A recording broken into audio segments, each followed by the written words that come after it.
tamsil, tabir bagi kehidupan kita, menceritakan apa yang terjadi sekarang, dan termasuk kehebatan Al-Quran untuk menunjukkan bahwa semakin hari semakin nampak benarnya Al-Quran. Al-Quran menceritakan apa yang terjadi di masa akan datang. Di antara dua yang pasti terjadi, dan ini menjelang tibanya hari kiamat, atau ciri di antara hari kiamat akan tiba, dan harus kita persiapkan dengan kerja dakwah ini. Dua di antara yang diberitakan oleh Allah, dan ini pasti terjadi. Dan arah ke sana pun sudah nampak sekarang di depan mata kita. Yang pertama, Allah Subhanahu firmankan tentang kehidupan Bani Israel yang tadinya mereka tinggal di Palestina, keturunan Ibrahim alaihissalam. Nabi Ibrahim punya dua orang istri, yang pertama Sarah, kemudian yang kedua Siti Hajar radhiyallahu anhuma. Dari keturunan Sarah lahirlah Ishak alaihissalam, kemudian putranya Yakub, kemudian Yusuf. Begitulah berlanjut Bani Israel berasal daripada keturunan Ishak, Yakub. Israel nama Yakub alaihissalam, Bani Israel berarti keturunan Yakub alaihissalam.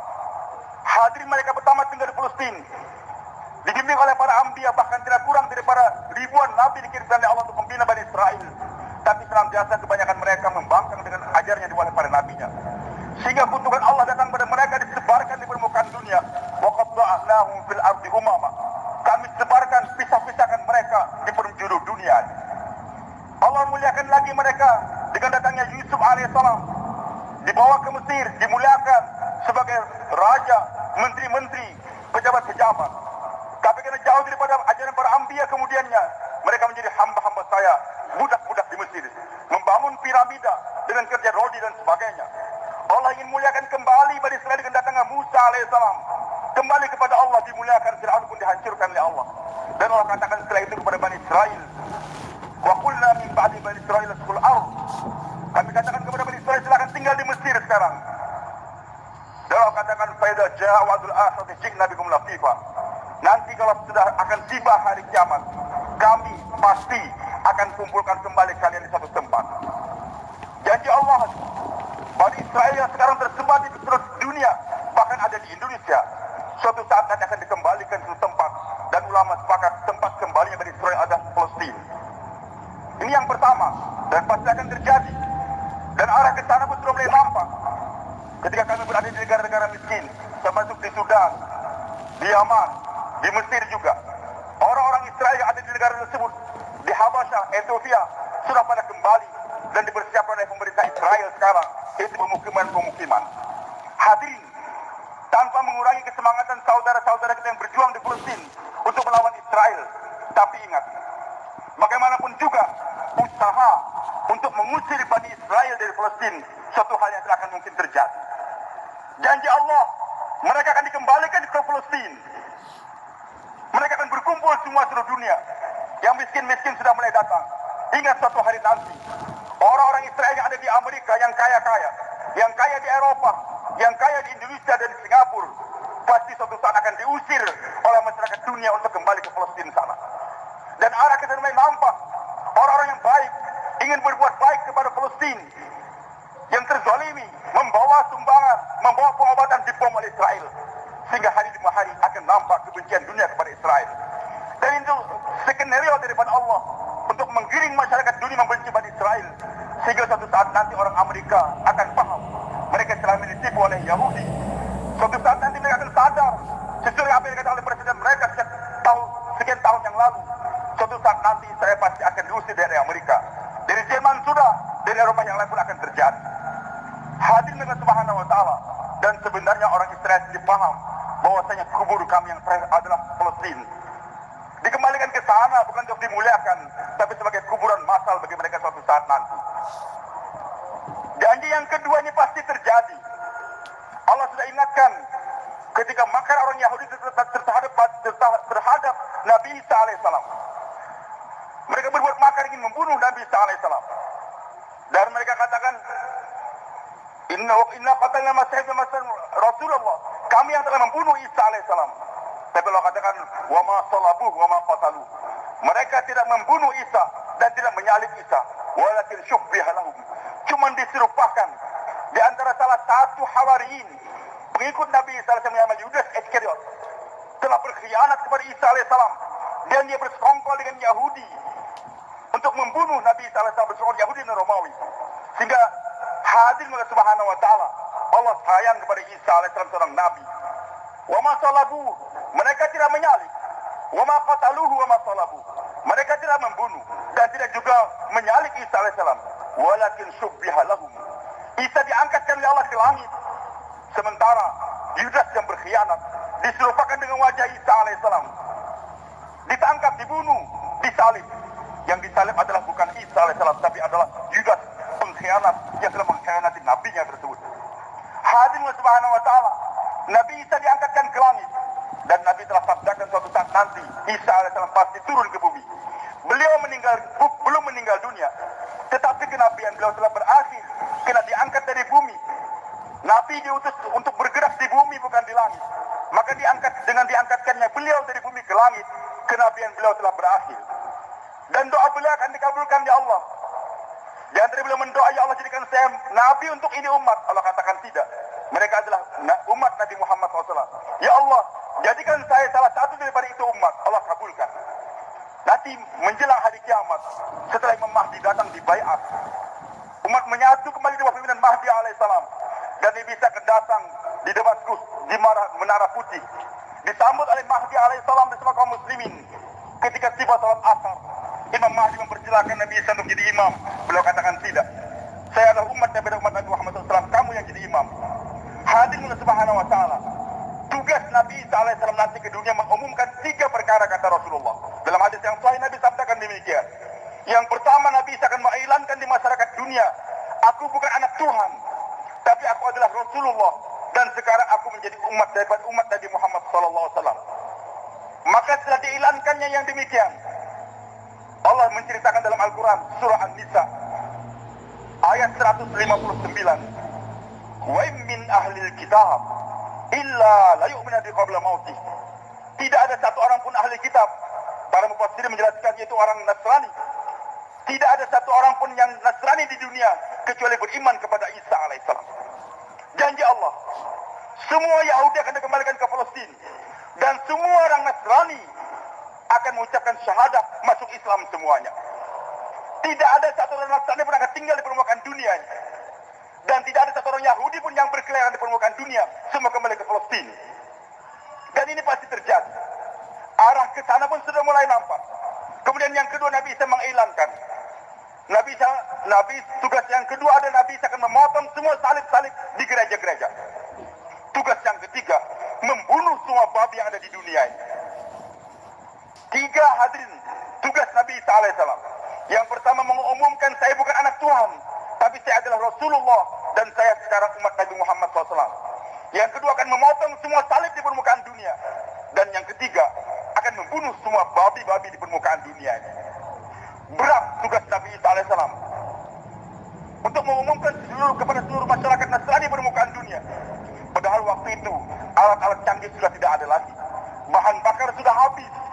Capek Nabi Isa kalau keliling dunia untuk berdakwah. Yang kedua, bagaimana capeknya beliau untuk memotong semua salib gereja-gereja di permukaan dunia. Dan bagaimana capeknya untuk pergi ke Papua sana, untuk membunuh babi-babi yang ada di sana. Hadirin, inilah hubungannya dengan gerak dakwah yang kita kerjakan sekarang. Nanti Nabi Isa akan datang dengan seiring gerak jamaah yang bergerak secara permukaan dunia. Sebelum datangnya Nabi Isa alaihissalam, banyak masyarakat Nasrani akan masuk agama Islam berbondong-bondong. Alhamdulillah hadirin, sejak tahun 1926 dimulainya ini gerak dakwah kembali secara istimai. 1936 bergerak, mulai masuk ke Saudi Arabia, orang haji mulai berdakwah. Alhamdulillah, Eropa sekarang mulai berubah. Amerika telah mulai berubah. 4.000 masjid sudah ada di Perancis. Bahkan 400 gereja di antaranya sudah jadi masjid. Kami heran ketika kami sholat di bulan Ramadan di Jepang, bergerak 45 hari di sana. Ternyata sudah lebih 300 masjid ada di Jepang. Dan begitu semangatnya mereka walaupun kerja capek. Tapi orang Islam tidak kalah semangatnya untuk sholat tarawih 1 juz. Yang saya heran lagi, ternyata imamnya dari mana datangkan? Bukan dari Indonesia, tapi 35 orang hafiz Quran, ulama, didatangkan dari Inggris. Saya bertanya, bagaimana kalian bisa datang kemari? Mereka katakan, alhamdulillah, dengan berkat dakwah yang terus-menerus sekarang di Inggris, kami sudah punya 10 pondok pesantren besar. pondok pesantren yang khusus mengkaji kitab kuning, ajar agama. Dari 2 pondok pesantren yang besar saja, Birmingham dan yang kedua Dewsbury, yang merupakan markas dakwah kita di Eropa terbesar di sana, menghasilkan setiap tahun tidak kurang daripada 100 hafiz Al-Quran.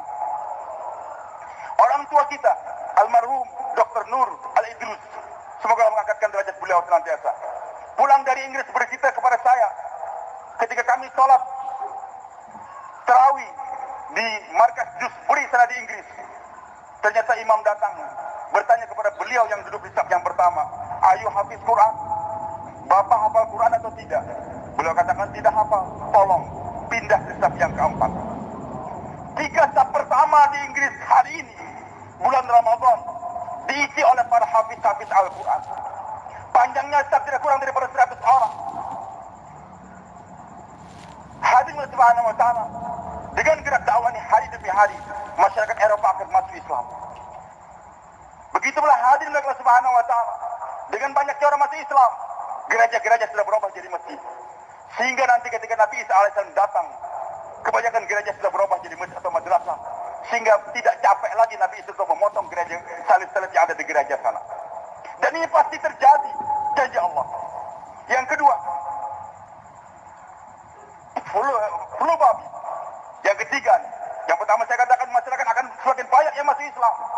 Dan yang kedua tadi, gereja-gereja akan semakin berubah menjadi masjid dan madrasah. Sehingga tidak capek Nabi Isa untuk memotong itu salib-salib. Yang ketiga, kalau umur kita panjang akan melihat nanti flu babi atau flu burung akan semakin merebak. Sehingga nanti akan ada pembantaian habis-habisan babi di permukaan dunia. Bukan orang Islam saja yang membantai. Tim dokter akan menyadari bagaimana bahayanya itu babi.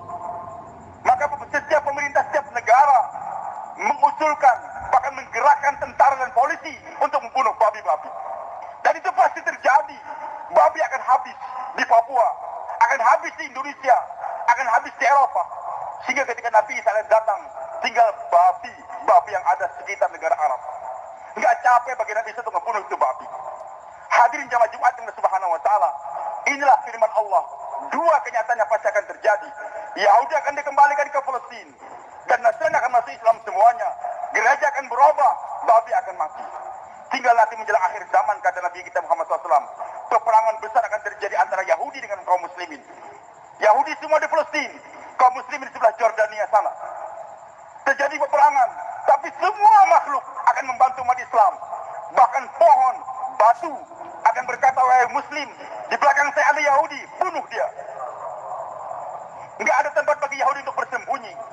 Dan memang ciri khusus bagi orang Yahudi, mereka itu penakut, hanya berani berperang, Allah katakan min warai judur, di balik tembok, di balik batu, di balik pohon, sembunyi mereka berani berperang. Tapi nanti akhir zaman, tembok-tembok akan bicara, pohon bicara, batu bicara, di belakang saya ada Yahudi, sembunyi, bunuh dia. Kecuali pohon yang namanya gharfat, kata Rasulullah SAW. Dan itu pohon banyak ditanam sekarang di Palestina sana. Hadirin jamaah Jumat yang dimuliakan oleh Allah Subhanahu wa taala, tinggal buat keputusan sekarang. Islam pasti tersebar kembali. Kita akan membaca di koran, nanti akan tertulis sekian negara ini masih Islam semuanya, kabupaten ini masih Islam semuanya. Cuma tinggal 2. Apakah Anda ingin menjadi penonton atau pemain? Penonton sekedar membaca di koran perkembangan Islam, alhamdulillah Islam bagus, Islam tersebar. Sebagai penonton tidak mendapatkan pahala apa-apa. Tapi jadi pemain, bergerak kita. Walaupun kita tidak bergerak, masyarakat tidore, masyarakat tangir, nggak bergerak, Islam tidak berarti tidak akan tersebar. Masyarakat Sulawesi Utara nggak mau bergerak untuk agama, sibuk dengan cengkeh, sibuk dengan perkebunan, Islam tidak akan mundur. Jangankan kita, para sahabat saja Allah sudah ingatkan, wa in tatawallau yastabdil qauman ghairakum tsumma la yakunu amsalakum. Kalau kalian wahai sahabat nggak mau lagi bergerak untuk berdakwah, Allah akan gantikan kalian dengan generasi yang lain yang akan berjuangkan ini agama. Hadirin subhanahu wa ta'ala, bergerak atau tidak kita, Islam pasti akan dijayakan di Allah. Cuman beruntung bagi mereka yang menjadi pemain, berperan untuk menyampaikan agama Allah Subhanahu wa taala, dan rugi mereka hanya menjadi penonton dalam kehidupan. Apalagi kita yang tinggal di sekitar laut-laut ini, digandakan lagi pahalanya oleh Allah. Nabi tahu bagaimana susahnya mendakwahkan agama menyeberang laut dengan biaya yang besar juga, menghadap ombak dan sebagainya. Maka Nabi Nabi gembirakan kepada masyarakat sekitar laut. Ghazwatun fil bahri mislu asyatan ghazwatin fil bar. Perjuangan nyebrang laut pahalanya digandakan 10 kali lipat daripada perjuangan di daratan. Nabi SAW tidur di rumah Ummu Haram binti Milhan radhiyallahu anha, bibi susuan beliau, berbaring tersenyum. Maka Ummu Haram bertanya, "Ya Rasulullah, kenapa engkau senyum?" Nabi katakan, "Aku melihat sekelompok daripada umatku sedang menyeberang laut, berada di atas kapal seperti anak-anak raja di atas takhta mereka." Nabi tersenyum, kenapa? Karena waktu itu perjuangan hanya menyeberang padang pasir di daratan, belum ada yang menyeberang lautan, dan resikonya sangat tinggi. Nah, tapi digambarkan oleh Allah, "Wahai Muhammad, jangan takut. Nanti umatmu yang kemudian akan menyeberang laut untuk membawanya agama." Maka ketika bermimpi dan mimpi Nabi hak, ketika mimpi adanya umat yang mau menyeberang lautan, Nabi tersenyum. Ummu Haram binti Milhan langsung bertanya, minta, "Ya Rasul, doakan agar saya termasuk di antara mereka." Begitu semangatnya itu wanita ingin berjuang menyeberang laut. Nabi katakan, "Anti minhum, engkau termasuk di antara mereka." Tidur lagi, senyum lagi. Ditanya, "Kenapa kau senyum lagi ya Rasulullah?" "Saya mimpi lagi, rombongan yang kedua nyebrang laut lagi untuk menyampaikan agama. Naik kapal, berada di atas tahta, di atas kapal, seperti anak-anak raja di atas tahta mereka. Ya Rasulullah, doakan agar saya termasuk rombongan yang kedua." Dia katakan, "Tidak, kamu termasuk rombongan yang pertama saja." Meninggal dunia Rasulullah SAW. Abu Bakar pun meninggal, Umar meninggal dunia.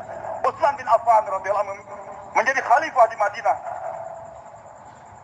Muawiyah bin Abu Sufyan menjadi gubernur di negeri Syam. Beliau melihat ada kesempatan untuk menyeberang ke Eropa sana. Dibuat armada besar, diilankan. Kita akan menyeberang ke Eropa untuk membawa ini agama. Ummu Haram binti Milhan ingat apa yang terjadi dengan Nabi SAW dahulu. Maka dia target suaminya Abu Ubadah bin Samit. Ubadah bin Samit, cepat daftarkan nama kita untuk berangkat bersama dengan rombongan. Diterima, rombongan itu berangkat ke Siprus. Sesampainya di Siprus disebarkan agama di seluruh Eropa. Ketika berjalan pulang kembali ke negeri, ke Damaskus, berjalan menuju pelabuhan, Ummu Haram jatuh dari kendaraan dan meninggal dunia di sana. Rombongan yang baru pulang dari Siprus bercerita kepada saya, "Kami alhamdulillah sempat ziarah ke makam Ummu Haram binti Milhan, dan di atas kubur beliau tertulis Al-Mar'atus Salihah, wanita yang salihah." Hadirin jamaah Jumat yang dirahmati Subhanahu wa taala, beruntung bapak-bapak yang tinggal sekitar laut, mari kita seberangi ke lautan, pergi ke pulau-pulau untuk membawa ini agama, maka kita menjadi pemain yang akan dimuliakan oleh Allah Subhanahu wa taala. Penonton tidak akan mendapatkan trofi, tidak akan mendapatkan mahkota. Pemain akan memegang trofi dan membuat mahkota daripada permata yang disiapkan oleh Allah Subhanahu wa taala. Yaqulu Rasulullah sallallahu alaihi wasallam, "Kullu bani Adam khata' wa khata'in tawwabun." Setiap anak Adam tentu salah, dan sebaik-baik mereka yang salah mereka yang mau bertobat kembali pada Allah. Tubu ilallah wastaghfiru innahu huwal ghafurur rahim.